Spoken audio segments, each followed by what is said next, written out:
Did you know that as of 2024, the highest vineyard in the world is the Pure Land and super high altitude vineyard in Tibet, which sits at about 3,563 meters above sea level. And you might rightly exclaim, but what could possibly survive up at 3,563.31 meters above sea level? And the answer is apparently at least 11 cultivars. One of them is Vidal Blanc, and if you haven't heard of that, because it's fairly niche, but it does make some rather smart ice wines in countries like Canada and Sweden. One of the other grapes is Muscat, but unfortunately it's not one of the super hip, cool street Muscats that are indigenous to Africa, like Muscat d'Alexandrie. Instead, it is Black Muscat, or the Muscat of Hamburg. The second highest vineyard in the world is found in Argentina, and this is planted up on the Salta plateau at 3,111 meters above sea level. The vineyard is owned by Bodega Colomé, and the most famous of their wines to come out of this vineyard are usually made from Argentina's indigenous cultivar of Torrontés, which makes white wines. But it needs to be noted that they also make some insane Malbec. Now, the relevance of all this is that today's hand drink solo wine of the day is another mountain Malbec, namely the Snow Mountain Reserve Malbec, made by winemaker James Mackenzie using fruit from two mountain vineyards, one in the Simonsberg in Stellenbosch and the other over the mountain in the Boervlei ward of Wellington.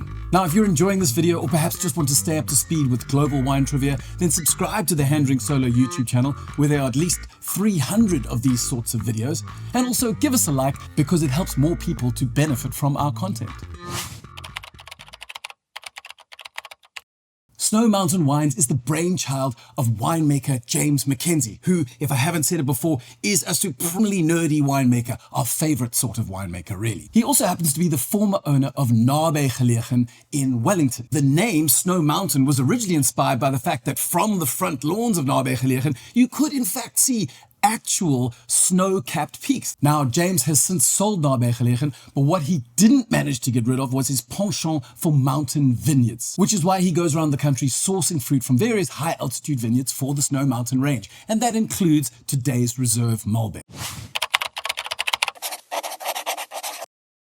If a wine-inclined human were to visit Argentina, they would notice a definite correlation between quality of wine and altitude of the vineyard. As James Mackenzie describes it, the lower-lying vineyards, and I say lower because in Mendoza they're still pretty high, are usually correlated with slightly lower quality wine that is made in mass quantities, and it is very fruit forward, quite soft, usually a little bit jammy, and made to be drunk really young. But as you climb up into the mountains, you find some really rather spectacular vineyards, usually labeled as Alta vineyards, and these are where all of Mendoza's premium Malbecs come from. Now, if you're looking at a bottle of wine and you see the word Alta, specifically from Mendoza, you can guarantee that that vineyard is planted at over 1,000 meters above sea level.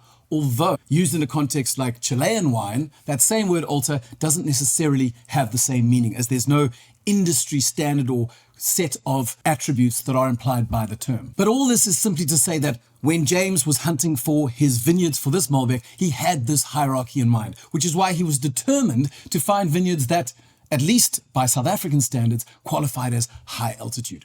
So in this instance, he had one vineyard at 300 meters above sea level and one vineyard at 400 meters above sea level, which, as I've said, in South African context, is really rather high.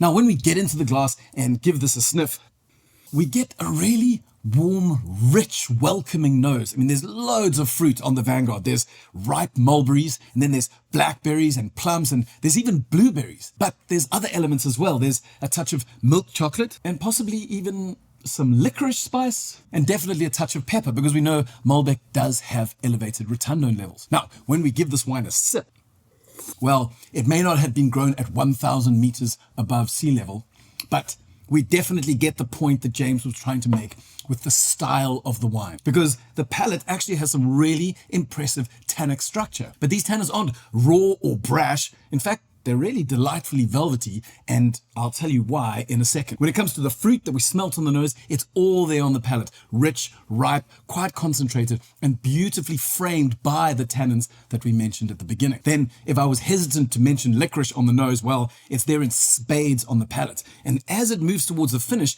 it kind of morphs from the chocolatey, velvety fruit into a slightly brighter, juicier black cherry element, which makes the end of the wine about as interesting as the beginning.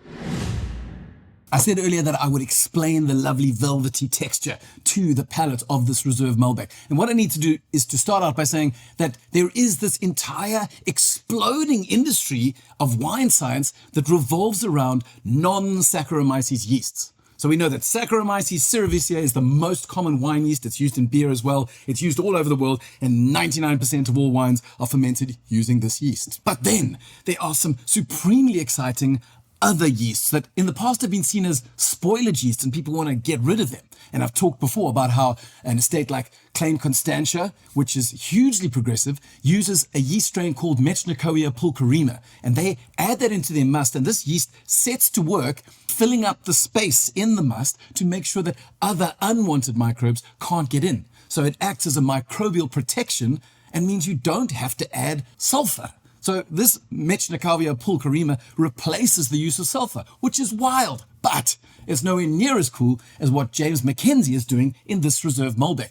He's using a strain called Lechancia Thermotolerant. And get this, it eats sugar, but instead of spitting out alcohol, it spits out lactic acid, which contributes a creamy, rich texture to the mouthfeel. So it's actually, for winemakers in warm climates, this is a miracle yeast, because not only does it deal with plummeting acid levels by improving the level of acid, but it also deals with unwanted high alcohol in very ripe fruit by reducing the level of alcohol. So it eats up sugar, but then instead of pooping out alcohol, it poops out lactic acid. And as I said, it decreases pH, which improves ageability. It increases creamy mouthfeel, which softens tannins, and it reduces alcohol, which means that the wine is, in general, better balanced.